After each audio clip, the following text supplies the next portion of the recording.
पिता परमेश्वर, हम आपका हृदय से धन्यवाद करते हैं। आपके जैसा प्रेम करने वाला इस संसार में कोई और है ही नहीं।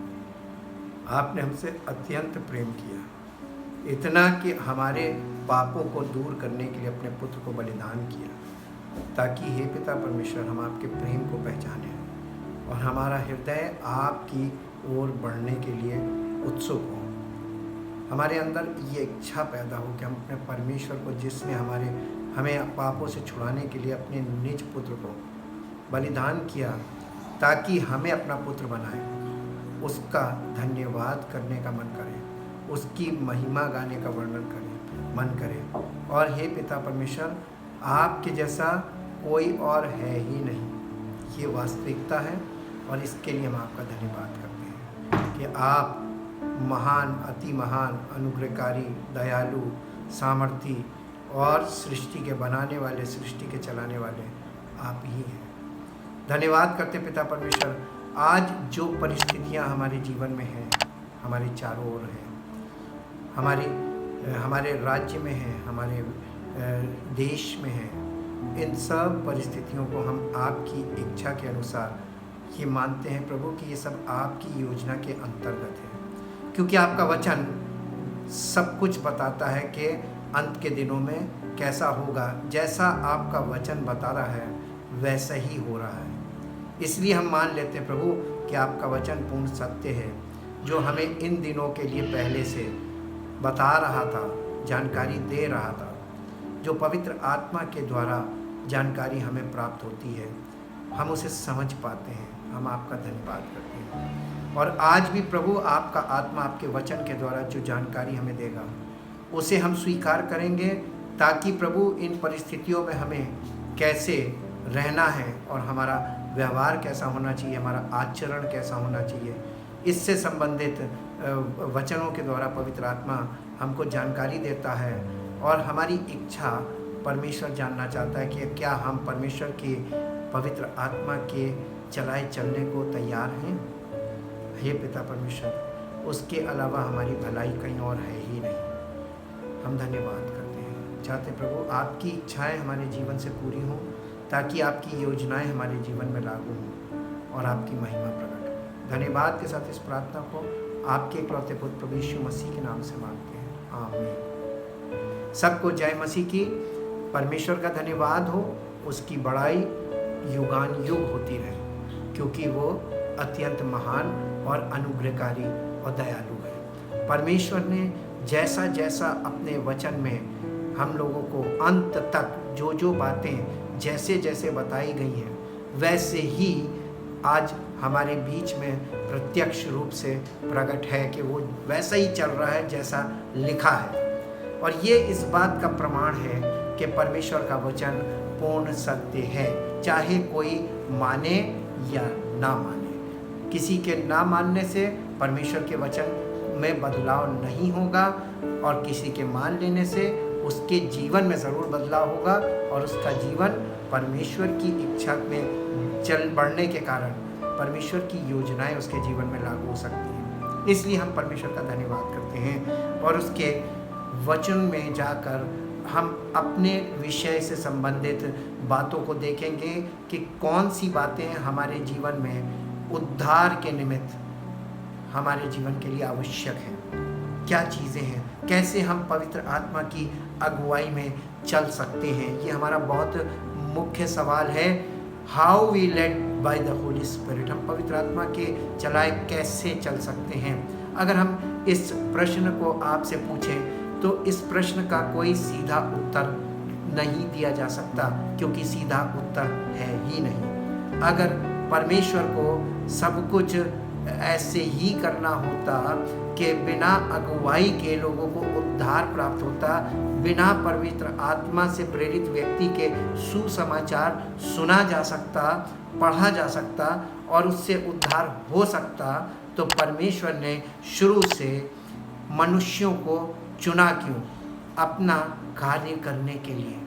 सबसे मुख्य बात यह है कि परमेश्वर इस पृथ्वी पर कुछ भी करना चाहता है तो परमेश्वर अपने लिए मनुष्यों को चुनता है, और उन मनुष्यों के द्वारा परमेश्वर का आत्मा कार्य करता है और जो कुछ वो लोग उनके मुख से निकलता है परमेश्वर की आत्मा की अगुवाई में, वो सुनने से और मानने से लोगों को उद्धार प्राप्त होता है और उनकी सुनते रहने से और सुनकर उनके पीछे पीछे चलने से उन्हें पवित्र आत्मा की अगुवाई प्राप्त होती है। यही तरीका परमेश्वर के वचन के अनुसार है। आइए हम इसी विषय में आज आगे बढ़ेंगे। How we know to whom follow, हम किसकी अगुवाई में चले, ये बात हम कैसे जान सकते हैं, क्योंकि गलत अगुवाई से हमको हमारा जीवन नष्ट हो सकता है और हम अनंत जीवन से हमेशा के लिए अलग हो सकते हैं। परमेश्वर के वचन के अनुसार हम देखेंगे, यदि कोई व्यक्ति पवित्र आत्मा के चलाए चलने का इच्छुक है तो उसे पवित्र आत्मा से प्रेरित व पवित्र आत्मा के अनुसार चलने वाले व्यक्ति के संपर्क में बने रहने की आवश्यकता है तथा पवित्र आत्मा से प्रेरित व्यक्ति के द्वारा उसे सुसमाचार सुनने की आवश्यकता है। सुसमाचार सुनकर उसकी अपनी इच्छा से उसे निर्णय लेने की ज़रूरत है कि यदि वो सुसमाचार पर विश्वास करता है तो प्रभु यीशु मसीह को अपना व्यक्तिगत उद्धारकर्ता यानी पर्सनल सेवियर स्वीकार करे। और जो लोग ऐसा कर लेते हैं वे पवित्र आत्मा से प्रेरित व्यक्ति से अपना व्यक्तिगत संपर्क बना लेते हैं तथा उसके मार्गदर्शन के अनुसार चलने लगते हैं। ऐसा करने से पहले कुछ विशेष बातों को आप अवश्य ध्यान में रखें। ये बहुत खतरनाक भी है, इसलिए इस विषय में परमेश्वर अपने वचन के द्वारा हमारी अगुवाई करता है ताकि हम पवित्र आत्मा को पहचाने, उस व्यक्ति को पहचाने जो पवित्र आत्मा से प्रेरित व्यक्ति है और हम उसकी अगुवाई प्राप्त करें जो पवित्र आत्मा की अगुवाई में चलने वाला व्यक्ति है। जैसा कि यीशु मसीह ने कहा था कि यदि अंधा अंधे को मार्ग दिखाएगा तो दोनों गड्ढे में गिरेंगे। मत्ती रचित सुसमाचार के 15 अध्याय में चलेंगे और 10 पद से 20 पद तक देखेंगे। मत्ती रचित सुसमाचार उसका 15 अध्याय 10 पद से देखेंगे। हेडिंग तो है अशुद्ध करने वाली बातें। कैसे कोई व्यक्ति जिसने प्रभु यीशु मसीह को अपना व्यक्तिगत उद्धारकर्ता स्वीकार किया और अपने पापों की क्षमा प्राप्त की, कैसे सही अगुवाई ना होने के कारण वो व्यक्ति दोबारा फिर से उसी चीज़ में फंस जाता है जहाँ से वो निकला था। 10 पद से हम पढ़ेंगे। इसमें लिखा, तब उसने यानी यीशु मसीह ने लोगों को अपने पास बुलाकर उनसे कहा। यहाँ पर यीशु मसीह लोगों से बात कर रहे हैं, जनरल लोगों से। सुनो और समझो। जब वो लोगों से बात करता था, सामान्य लोगों से बात करता था, तो वो उनसे कहता था सुनो और समझो। आज लोग केवल सुन रहे हैं, कोई समझने को तैयार नहीं। लेकिन यीशु मसीह ने उनसे 2 बातें बोली थी, केवल सुनने को नहीं बोला था, सुनो और समझो। जो मुंह में जाता है वो मनुष्य को अशुद्ध नहीं करता, पर जो मुंह से निकलता है वही मनुष्य को अशुद्ध करता है।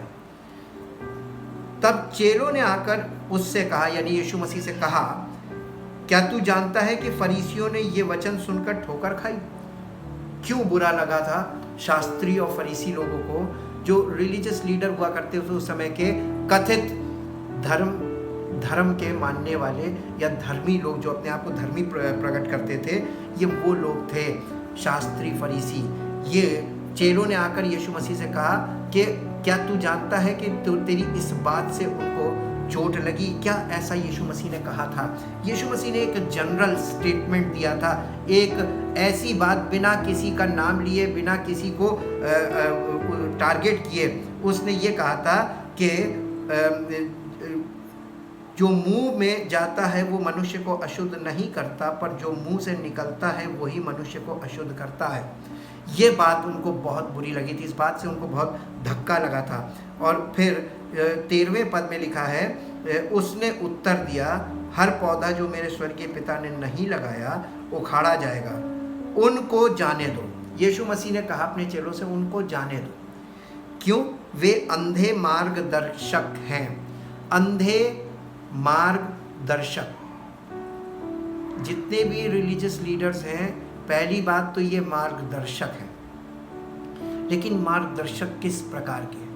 आज दुनिया के लोग इन्हीं को तो फॉलो कर रहे हैं, और इनको फॉलो करके आज परिवारों की स्थिति क्या है, व्यक्तिगत जीवन की स्थिति क्या है, लोगों की मानसिकता कैसी है, और सामाजिक स्थिति क्या है, लोग आपस में कैसा व्यवहार कर रहे हैं, आपके सामने सब प्रकट है। कुछ बताने की ज़रूरत नहीं, आप चारों तरफ देख भी सकते हैं और आप खुद इसके अनुभव कर रहे हैं, क्योंकि हम भी वही हैं और हम सब इस चीज़ में पीड़ित हैं। वो लिखा है ये उन्हें जाने दो, वे अंधे मार्गदर्शक हैं। पहली चीज़ कि वे मार्गदर्शक थे, इसलिए उनको बुरा लगा। अंधे मार्गदर्शक बोला है, यानी ब्लाइंड, वो अगुए, यानी अंधे अगुए हैं जिनको लोग फॉलो कर रहे हैं। और जब इस प्रकार के लोगों को जब फॉलो करते हैं लोग, तो ये लोग जो इन्हें फॉलो करते हैं ये अंधभक्त कहलाते हैं। ये अंधभक्त इसलिए कहलाते हैं क्योंकि आगे यीशु मसीह ने कहा है, और अंधा यदि अंधे को मार्ग दिखाए। कौन? जो अगुआ है वो भी अंधा है, और जो उसको फॉलो कर रहे हैं वो भी अंधे हैं। अंधा यदि अंधे को मार्ग दिखाए तो दोनों ही गड्ढे में गिर पड़ेंगे। अब ये गिर पड़ेंगे कहाँ? गड्ढे में। ये गड्ढे में गिरने से पहले आपको प्रभु यीशु मसीह ये बताना चाहता है कि आप फॉलो करो, आंख बंद करके मत करो। सुनो और समझो। ये बात जो अब यीशु मसीह यहाँ पर बता रहा है, इसे केवल सुनना नहीं है और इसे केवल सुनकर मानना नहीं, बल्कि सुनो और समझो। और ये सुनना और समझना, ये दो बातें हैं। सुनते हम कान से हैं और समझते हम माइंड से हैं, लेकिन इन दोनों चीज़ों को सही करता है हृदय। अगर आपका हृदय सही होगा तो आप गलत बात पे आपके अंदर क्लिक होगा, और नहीं अगर आपका हृदय गलत होगा तो आपके अंदर कोई किसी प्रकार का कोई संकेत नहीं आएगा। ये सुनकर पतरस ने उससे कहा, ये दृष्टांत हमें समझा दे। अब चेला बोला। अब चेले ने, जो सबसे मुख्य चेला था पतरस, उसने कहा ये दृष्टांत हमें समझा दे, यानी जो तू बता रहा है इस बात को हमें क्लियर कर, ये खोल के हमें समझा। उसने यानी यीशु मसीह ने कहा, क्या तुम भी अब तक नासमझ हो? क्या तुम नहीं जानते कि जो कुछ मुंह में जाता है वो पेट में पड़ता है और संडास से निकल जाता है? पर जो कुछ मुंह से निकलता है वो मन से निकलता है, और वही मनुष्य को अशुद्ध करता है।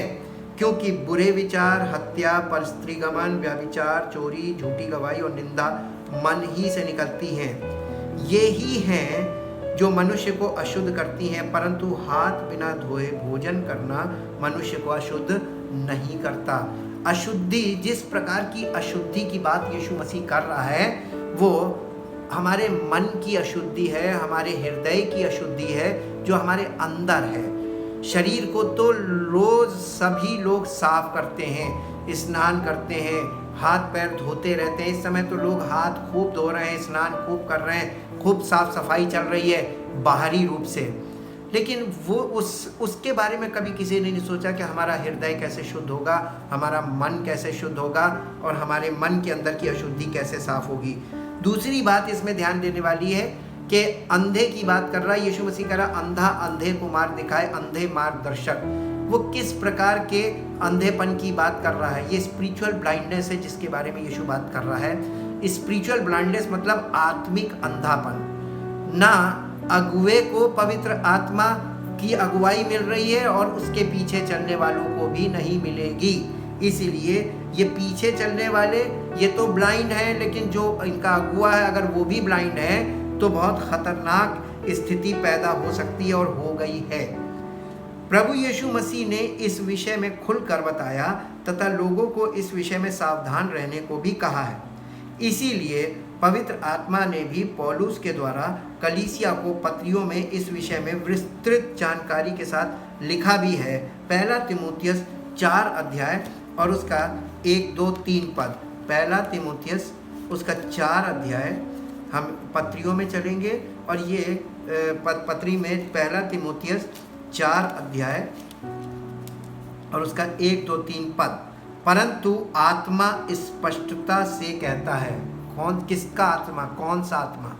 परंतु आत्मा का मतलब पवित्र आत्मा स्पष्टता से कहता है, यानी साफ साफ कहता है कि आने वाले समयों में जिस समय का यहाँ पर लिखित रूप से वर्णन किया जा रहा है वो आज है। इस समय की बात कर रहा था कि आने वाले समय में, यानी आज कितने लोग भरमाने वाली आत्माओं और दुष्ट आत्माओं की शिक्षाओं पर मन लगाकर विश्वास से बहक जाएंगे और आज बहक गए हैं। ये उन झूठे मनुष्यों के कपट के कारण होगा जिनका विवेक मानो जलते हुए लोहे से दागा गया है, जो विवाह करने से रोकेंगे और भोजन की कुछ वस्तुओं से परे रहने की आज्ञा देंगे, जिन्हें परमेश्वर ने इसलिए सृजा कि विश्वासी और सत्य के पहचानने वाले उन्हें धन्यवाद के साथ खाएं। यहाँ तक ये 3 पद तक मैंने हिंदी में पढ़ा है। अब मैं इंग्लिश एम्प्लीफाइड वर्जन में इसी पद को पढ़ूंगा ताकि आपको और स्पष्टता प्राप्त हो, आप इसको और अच्छी तरीके से समझें कि पौलुस ने इस पत्री को लिखा और लिखते समय ये किस समय की ओर संकेत कर रहा था। English amplified the book of Timotheus, 1 Timotheus chapter 4 verse 1 onwards.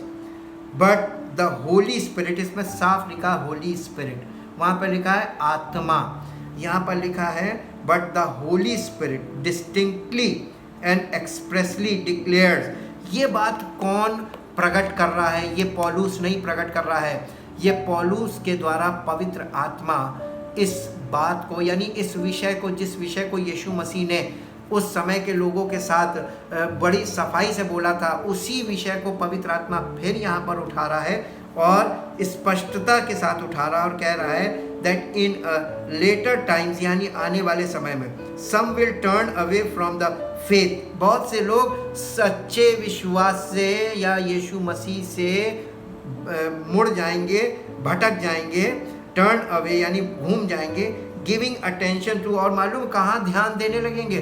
उनका ध्यान giving attention to deluding and seducing spirits and doctrines that demons teach, यानी दुष्ट आत्माओं की शिक्षाओं में उनका मन लग जाएगा।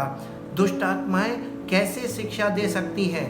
जैसे पवित्र आत्मा काम करता वैसे ही दुष्ट आत्मा भी काम करता है। आगे हम इस विषय को परमेश्वर के वचन के अनुसार ही देखेंगे। और इसी प्रकार से दूसरे पद में लिखा है, through the hypocrisy and pretensions of liars whose consciences are seared, who forbid people to marry and teach them to abstain from certain kinds of foods which God created to be received with thanksgiving by those who believe and have an increasingly clear knowledge of the truth। यानी सत्य जो है वो increasingly clear knowledge of truth, यानी सत्य की पहचान को प्राप्त करते जाना, इंक्रीजिंगली उसमें बढ़ते जाना, उसकी पहचान में। ये एक ऐसी चीज़ है जो लगातार होने की ज़रूरत है। हमें सत्य में लगातार बढ़ने की ज़रूरत है। बिना पवित्र आत्मा के आप परमेश्वर के वचनों को उतना स्पष्ट नहीं समझ सकते हैं। इस बात को मान लेने में हमारी भलाई है, तभी पवित्र आत्मा की अगुवाई में हमारा मन लग पाएगा। और प्रभु यीशु मसीह ने जैसे खुल के इस विषय में बातें की, पवित्र आत्मा भी इस विषय पर हमसे और आपसे खुल के बातें करता है पत्रियों के द्वारा। दूसरा कुरिन्थियों उसका 11 अध्याय, पौलुस की पत्रियों में पवित्र आत्मा ही कार्य कर रहा है और पवित्र आत्मा पौलुस के द्वारा पत्रियां लिखवा रहा है और उसका लिखवाने वाला पवित्र आत्मा है। और इसके 11 अध्याय के दूसरा कुरिन्थियों 11 अध्याय उसका 4 पद पढ़ेंगे और चौथे पद में लिखा, यदि कोई तुम्हारे पास आकर किसी दूसरे यीशु का प्रचार करे जिसका प्रचार हमने नहीं किया, या कोई और आत्मा तुम्हें मिले जो पहले ना मिला था, या और कोई सुसमाचार सुनाए जिसे तुमने पहले ना माना था, तो तुम उसे सह लेते हो। इसे हम फिर से इंग्लिश में पढ़ेंगे। यहाँ पर पवित्र आत्मा पौलुस के द्वारा पत्रियों के द्वारा हमसे और आपसे बातें कर रहा है। ये लिखित रूप से है, ये पवित्र आत्मा की बातें हैं जो पौलुस के द्वारा उसने पहली सदी की कलीसिया के लोगों के लिए लिखवाई थी, और आज ये बातें हमारे लिए भी वैसे ही इम्पोर्टेंट है जैसे उस ज़माने के लोगों के लिए थी, और उतनी ही इम्पोर्टेंट है जैसे उस समय थी, वैसी आज कुछ ज़्यादा ही इम्पोर्टेंट है। इसलिए हम इसको इंग्लिश में पढ़ेंगे। 2 Corinthians chapter 11 verse 4। For you seem readily to endure it if a man comes and preaches another Jesus than the one we preached, or if you receive a different spirit from the spirit you once received, और देखिए यहाँ पर कोई दूसरी आत्मा तुम्हें मिले जो इसको आप ठीक से अगर इंग्लिश में देखेंगे ग्रामेटिकली तो यहाँ पे बहुत बड़ा अंतर दिख रहा है, जो मुझे दिख रहा है आपको भी दिखाना चाहता हूँ कि लिखा हुआ है और if you receive a different spirit from the spirit you once received, यानी पवित्र आत्मा देने वाली चीज नहीं है। पवित्र आत्मा आपको प्राप्त होता है कब? जब आप सुसमाचार को ग्रहण करते हैं, तब परमेश्वर जब आपको ग्रहण करता है उसके बदले में, तो आप उसके बदले में वो आपको पवित्र आत्मा का वरदान देता है जिसे आप प्राप्त करते हैं। इसीलिए रिसीव्ड वर्ड आया है। If you receive a different spirit from the spirit you once received, ये वंस यानी एक ही बार हमारे जीवन में हम रिसीव करते हैं, प्राप्त करते हैं, और a different gospel from the one you then received and welcomed, you tolerate all that well enough. और इस प्रकार की चीज़ों को लोग सह लेते हैं, लेकिन पवित्र आत्मा जब उनसे स्पष्टता के साथ बातें करता है तो लोग सह नहीं पाते हैं, क्योंकि वो उनको परमेश्वर के वचन में जो आईना है हमारे लिए, उसमें स्पष्टता के साथ दिखाता भी जाता है, और वो बातें हम जिस इंटरप्रिटेशन में पवित्र आत्मा हमें देता है हम उसको ग्रहण नहीं करते। हमारे लिए ग्रहण योग्य नहीं होती, क्योंकि हम पहले से एक दूसरे इंटरप्रिटेशन को ग्रहण कर चुके होते हैं। इसलिए हम उन बातों को ना ध्यान देते हैं, ना उन बातों से हमारा कोई ताल्लुक रहता है। इसी के 11 अध्याय के 14 और 15 पद में पढ़ेंगे, ये कुछ अचंभे की बात नहीं, क्योंकि शैतान आप भी ज्योतिर्मय स्वर्गदूत का सा रूप धारण करता है। इसलिए यदि उसके सेवक भी धर्म के सेवकों का स्वरूप धरें तो कोई बड़ी बात नहीं, परंतु उनका अंत उनके कामों के अनुसार होगा। यहाँ पर थोड़ा सा और उसने खोल दिया, पवित्र आत्मा ने थोड़ा सा और खोला कलीसिया के लोगों के लिए, और कुरिन्थियों की कलीसिया के लोगों को इससे भी ज़्यादा स्पष्टता के साथ बता दिया कि धर्म के सेवक के रूप में शैतान के सेवक जो हैं वो धर्म के सेवकों का रूप धारण करेंगे या मसीह के सेवकों का रूप धारण करेंगे, और उसके सेवकों के रूप में आएंगे, और वो किसी दूसरे यीशु को के बारे में बताएंगे, और कोई दूसरा आत्मा आपको मिल जाएगा, और कोई और ही सुसमाचार वो आपको सुनाएंगे। और इनको हमें पहचानने की ज़रूरत है, और इस विषय में हमको जागरूक होने की ज़रूरत है। इसको इंग्लिश में पढ़ेंगे। 2 Corinthians chapter 11 verse 14 and 15। And it is no wonder, for Satan himself masquerades as an angel of light। masquerades का मतलब होता है मास्क लगा कर आने वाला, वो मुखौटा लगा कर आएगा। masquerades का मतलब मुखौटा लगाकर।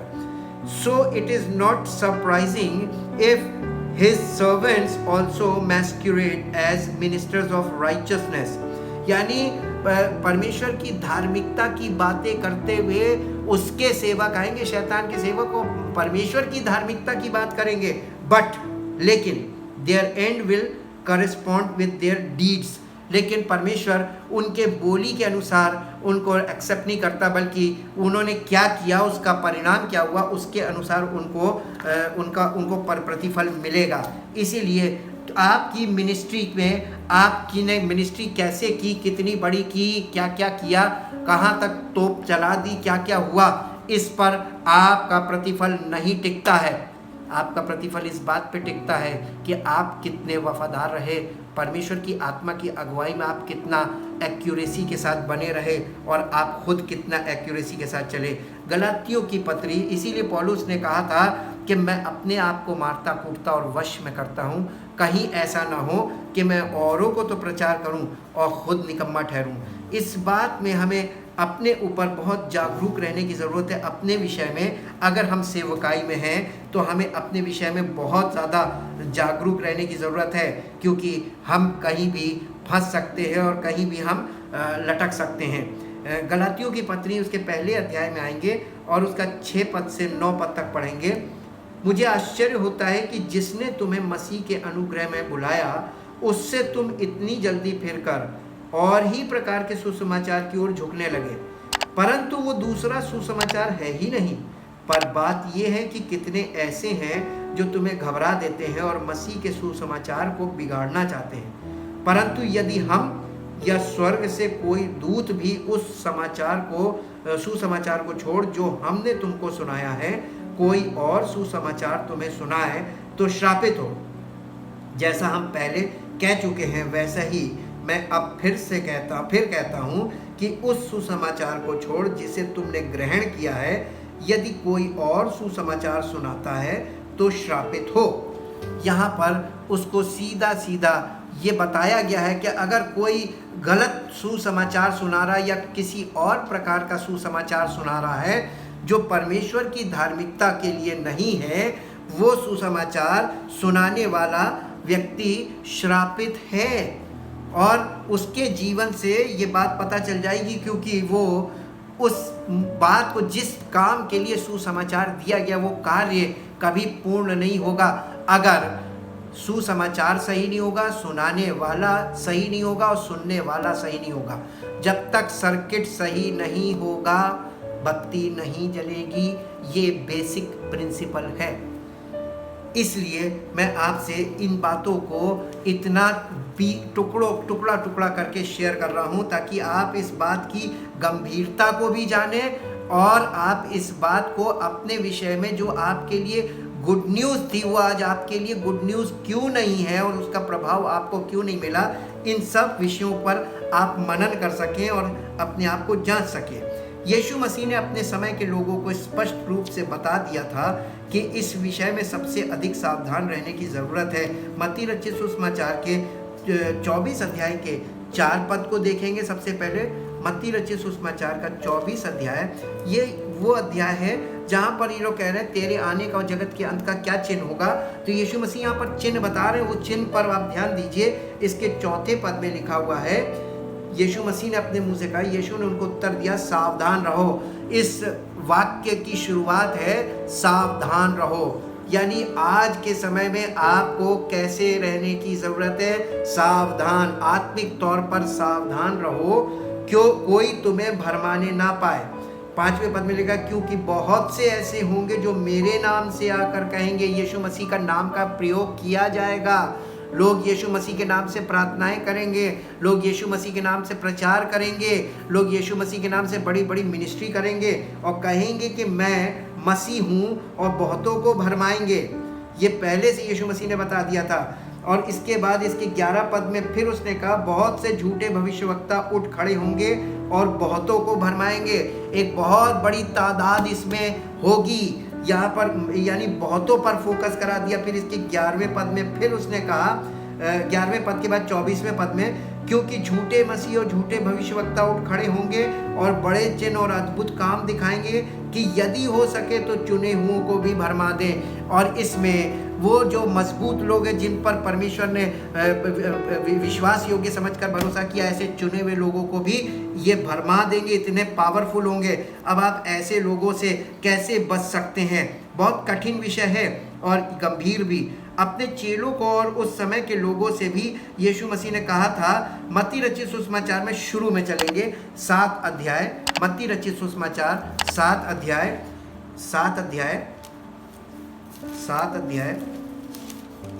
अध्याय का 17 पद से देखे, 15 पद से, 7 अध्याय 15 पद, झूठे भविष्यवक्ताओं से सावधान रहो जो भेड़ों के भेष में तुम्हारे पास आते हैं, परंतु अंतर में वे फाड़ने वाले भेड़िए हैं। उनके फलों से तुम उन्हें पहचान लोगे। क्या लोग झाड़ियों से अंगूर या ऊंट कटारों से अंजीर तोड़ते हैं? एक एग्जाम्पल देकर बताया गया है। इसी प्रकार हर एक अच्छा पेड़ अच्छा फल लाता है और निकम्मा पेड़ बुरा फल लाता है। अच्छा पेड़ बुरा फल नहीं ला सकता और ना निकम्मा पेड़ अच्छा फल ला सकता है, यानी दोनों की काइंड ही, यानी जाति ही फर्क है। तो दोनों में निकम्मे पेड़ में अच्छा फल कभी लग ही नहीं सकता, क्योंकि उसके अंदर उसका बीज ही नहीं है। जो पेड़ अच्छा फल नहीं लाता वो काटा और आग में डाला जाता है। इस प्रकार उनके फलों से तुम उन्हें पहचान लोगे। ये बात तो ऐसी हो गई जो किसी की समझ में नहीं आई। अगर आ गई होती तो वो जागृत हो गए होते, लेकिन इसके आगे जो बात लिखी है इससे आपको ये वाली बात समझ में आएगी जो ऊपर कहा गया है। उसने आगे खुलकर बोला, जो मुझसे हे प्रभु कहता है उनमें से हर एक स्वर्ग के राज्य में प्रवेश ना करेगा, परंतु वही जो मेरे स्वर्गीय पिता की इच्छा पर चलता है। उस दिन यानी न्याय के दिन बहुत से लोग मुझसे कहेंगे, हे प्रभु क्या हमने तेरे नाम से भविष्यवाणी नहीं की और तेरे नाम से दुष्ट आत्माओं को नहीं निकाला और तेरे नाम से बहुत से आश्चर्य कर्म नहीं किए। देखिए, इस प्रकार के लोग आकर उसके सामने बोलेंगे कि मैंने ऐसे नहीं किया, तब मैं उनसे खुल कर कह दूंगा, मैंने तुमको कभी नहीं जाना, हे कुकर्म करने वालों, मेरे पास से चले जाओ। यहाँ तक तो अब तो बात समझ में आ गई होगी। जो ऊपर कहा गया था बंद, उसे खोल कर नीचे बोल दिया और इससे बचने का तरीका भी बता दिया। कंटिन्यूएशन में 24वें पद से पढ़ेंगे।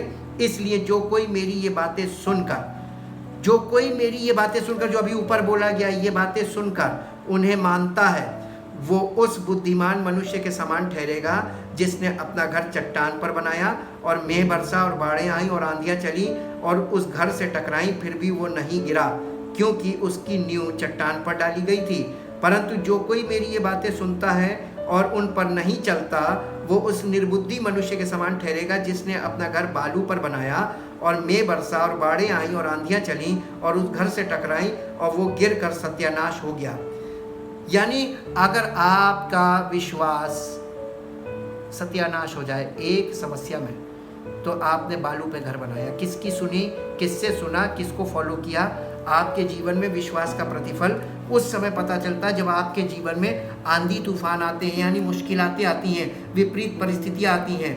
और इन सब बातों को बताने से पहले, ये 24 अध्याय में जो बातें उसने बताई थी उसको बताने से पहले उसने मत्ती 23 में कुछ बातें, मैं 1-2 बातें उसके साथ शेयर करूंगा ताकि आपको ये पता चले कि यीशु मसीह कंटिन्यूएशन में, सीरीज में ही बातें करता था। 23 अध्याय में उसने हेडिंग है शास्त्रियों और फरीसियों से सावधान। उसने कहा सावधान किससे? शास्त्रियों फरीसियों से, इनकी शिक्षाओं से सावधान। तब यीशु ने भीड़ से और अपने चेलों से कहा, शास्त्री और फरीसी मूसा की गद्दी पर बैठे हैं, इसलिए वे तुमसे जो कुछ कहें वो करना और मानना, परंतु उनके से काम मत करना, क्योंकि वे कहते तो हैं पर करते नहीं। वे एक ऐसे भारी बोझ को जिनको उठाना कठिन है बांध कर उन्हें मनुष्यों के कंधों पर रखते हैं, परंतु स्वयं उसे उंगली से भी सरकाना नहीं चाहते। वे अपने सब काम लोगों को दिखाने के लिए करते हैं। वे अपने तावीज़ों को चौड़ा करते हैं और अपने वस्त्रों की कोरे बढ़ाते हैं। भोज में मुख्य मुख्य स्थान और सभा में मुख्य मुख्य आसन, बाजारों में नमस्कार और मनुष्यों में रब्बी कहलाना, यानी गुरु, परमेश्वर की ओर से गुरु, डिवाइन गुरु उन्हें भाता है, परंतु तुम रब्बी ना कहलाना, क्योंकि तुम्हारा एक ही गुरु है और तुम सब भाई हो। पृथ्वी पर किसी को अपना पिता ना कहना, क्योंकि तुम्हारा एक ही पिता है जो स्वर्ग में है, और स्वामी भी ना कहलाना, क्योंकि तुम्हारा एक ही स्वामी अर्थात मसीह। तुम में जो बड़ा हो वो तुम्हारा सेवक बने, और जो कोई अपने आप को बड़ा बनाएगा वो छोटा किया जाएगा, और जो कोई अपने आप को छोटा बनाएगा वो बड़ा किया जाएगा। फिर उसके बाद उसने कहा कि हे कपटी शास्त्रियों और फरीसियों, तुम पर हाय, तुम मनुष्यों के लिए स्वर्ग के राज्य का द्वार बंद करते हो, ना तो स्वयं ही उसमें प्रवेश करते हो और ना उसमें प्रवेश करने वालों को प्रवेश करने देते हो। हे कपटी शास्त्रियों फरीसियों, तुम पर हाय, तुम विधवाओं के घरों को खा जाते हो और दिखाने के लिए बड़ी देर तक प्रार्थना करते रहते हो, इसलिए तुम्हें अधिक दंड मिलेगा। हे कपटी शास्त्रियों फरीसियों, तुम पर है, तुम एक जन को अपने मत में लाने के लिए सारे जल और थल में फिरते हो, और जब वो मत में आ जाता है तो उसे अपने से दूना नारकीय बना देते हो। हे अंधे अगुओ, तुम पर है, जो कहते हो कि यदि कोई मंदिर की शपथ खाए तो कुछ नहीं, परंतु यदि कोई मंदिर के सोने की सौगंध खाए तो उससे बंध जाएगा। हे मूर्खों और अंधों, कौन बड़ा है, सोना या वो मंदिर जिससे सोना पवित्र होता है? फिर कहते हो कि कोई वेदी की शपथ खाए तो कुछ नहीं, परंतु जो भेंट उस पर है यदि कोई उसकी शपथ खाए तो बंध जाएगा। हे अंधो, कौन बड़ा है, भेंट या वेदी जिससे भेंट पवित्र होती है? इसलिए जो वेदी की शपथ खाता है वो उसकी और जो कुछ उस पर है उसकी भी शपथ खाता है। और इसी तरीके से उसने 23 पद में कहा, हे कपटी शास्त्री फरीसियों, तुम पर है, तुम पुदीने, सौंफ और जीरे का 10वां अंश तो देते हो, परंतु तुमने व्यवस्था की गंभीर बातों को अर्थात न्याय और दया और विश्वास को छोड़ दिया है। चाहिए था कि इन्हें भी करते रहते और उन्हें भी ना छोड़ते। हे अंधे अगुओ, 24 में कहा, हे अंधे अगुओ, तुम मच्छर को तो छान डालते हो परंतु ऊंट को निगल जाते हो। आज ऐसे ही हो रहा है, लोग मच्छर को तो छान डालते हैं, ऊंट निगल जा रहे हैं, और बड़े बड़े ऊंट निकल के बैठे हुए हैं और मच्छर छानने में लगे हुए हैं। आत्मिक दृष्टिकोण से अगर आप देखेंगे तो ऐसा ही हो रहा है। और किस लिए? क्योंकि जो आज के अगुए हैं वो कैसे हैं आत्मिक तौर पर? They are blind, spiritually blind, और ऐसे लोगों को लोग फॉलो कर रहे हैं। इसके विषय में पवित्र आत्मा ने तीमुथियुस को बताया था। दूसरा तीमुथियुस की पत्री और उसका अध्याय 4, दूसरा तीमुथियुस अध्याय 4, और यहाँ पर इस प्रकार से है। 4 अध्याय में पहले पद से पढ़ेंगे।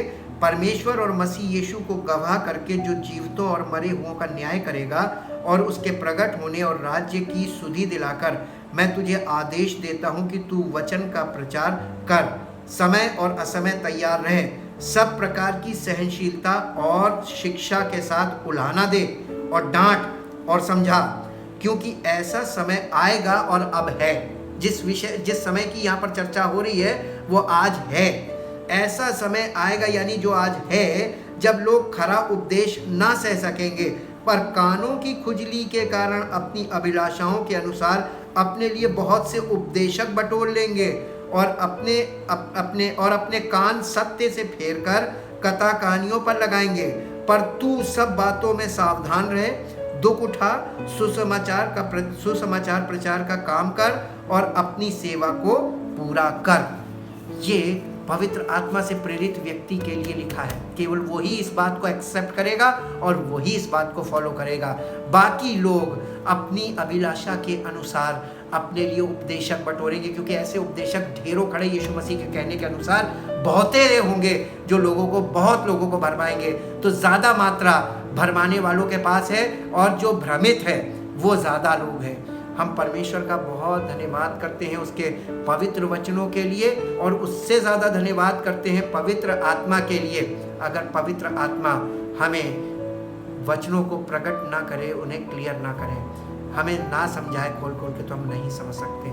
और जब हम व्यक्तिगत तौर पर पवित्र आत्मा की अगुवाई में चलते तो पवित्र आत्मा हमारे हृदय में ऐसी अगुवाई करता है कि हमें लोगों को परखने की समझ मिलती है, ताकि हम लोगों को उनकी बातों से भी समझ सकें, उनके व्यवहार से भी समझ सकें, उनके हर तरीके से हम उन्हें पहचान सकें। और पवित्र आत्मा की अगुवाई में बने रहने से ऐसे लोगों से हम बच सकते हैं। यही एकमात्र बचने का माध्यम है, और इसलिए अत्यंत आवश्यक है, अगर आप परमेश्वर के पवित्र आत्मा की अगुवाई में चलना चाहते हैं तो ऐसे व्यक्ति को खोजिए जो पवित्र आत्मा की अगुवाई में जीवन जीता हो, पवित्र आत्मा की अगुवाई में चलता हो, पवित्र आत्मा की अगुवाई में बोलता हो, ताकि आपके जीवन में पवित्र आत्मा की अगुवाई आपको प्राप्त हो और आप भी उसके साथ उस अगुवाई में जुड़ जाएं और आप परमेश्वर की महिमा का कारण बन जाएं।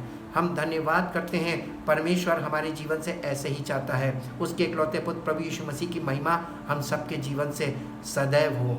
हे परमपिता परमेश्वर, हम आपका हृदय से धन्यवाद करते हैं, उस महान नाम की बड़ाई करते हैं और आपके कार्यों को धन्य कहते हुए ये कहना चाहते हैं, प्रभु सब कुछ आपने पूर्ण किया है। हमें तो विश्वास करना है और हमें पवित्र आत्मा से प्रेरित व्यक्ति को फॉलो करना है। हमें एक ऐसा व्यक्ति आपकी ओर से हमारे लिए हमें दिखाइए, ताकि हम उसके पीछे पीछे आपकी पवित्र आत्मा की अगुवाई में चल सकें और हमारे जीवन में आपके योजनाएं लागू हों और आपकी इच्छा पूरी हो और हमारा जीवन आपकी महिमा का कारण बने। धन्यवाद के साथ इस प्रार्थना को आपके इकलौते पुत्र प्रभु यीशु मसीह के नाम से मांगते हैं, आमीन। परमेश्वर आपको आशीष दे। Praise the Lord.